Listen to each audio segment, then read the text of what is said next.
mamita, dice, mira Max, dice, ¿qué está haciendo con papá? Me dice, ¿qué está haciendo? Le digo yo. Mommy, look at Max. What is he doing to Dad? What is he doing? She was asking me. So I asked her, what is he doing? And she said, Mommy, he's throwing rocks at my dad. Please, Mom, hurry come and see. My 7-year-old girl reached to see her father after me, and she started crying and saying, Daddy, please don't die. Please, Daddy, please. Those are the words of a terrified little girl as retold by her mother. The child shouted for her mom as she watched as her father was being bashed in the head with rocks. Minutes later, she watched in horror as her father died in front of her. It happened along this road in Yalbac Village after 5 on Sunday evening. Milicio Gonzalez was walking in the village when he was attacked by a man he knew. His common-law wife, Maria Isabel To, ran to see what was happening, and she was also physically attacked. Cuando yo lo alcancé a ver todavía, Max agarró la piedra. When I went out to look, I saw Max picked up a rock and let it fall on top of my husband. So I ran down to see and I asked him, Max, what are you doing? I stayed standing down there on the grass on the side of the road, and he said to me, only you left. You're the last one left for me to kill. I said to him again, Max, what are you going to do?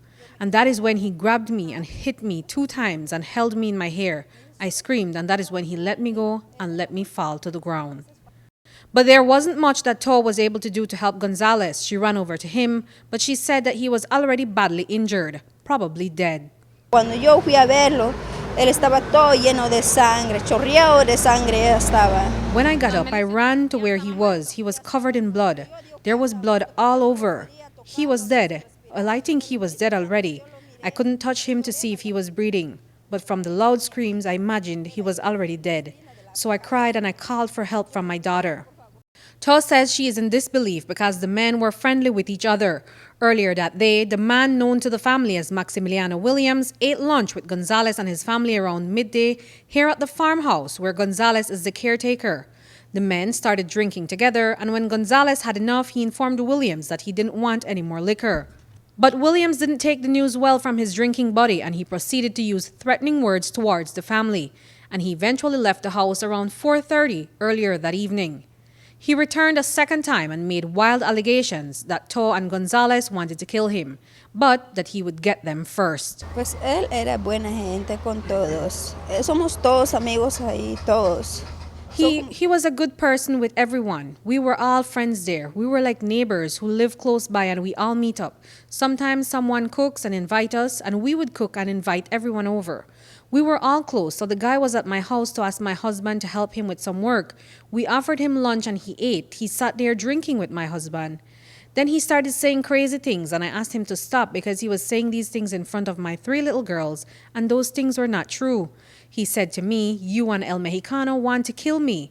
I told him, go home and rest. He said, okay, I will go before someone kills me. And he left running and went home. But Max would later return that evening before 6 and made similar allegations to Gonzalez shortly before he killed him. He was seen walking away casually from the crime scene. At this time, police are still looking for him and believe he's somewhere in Orange Walk.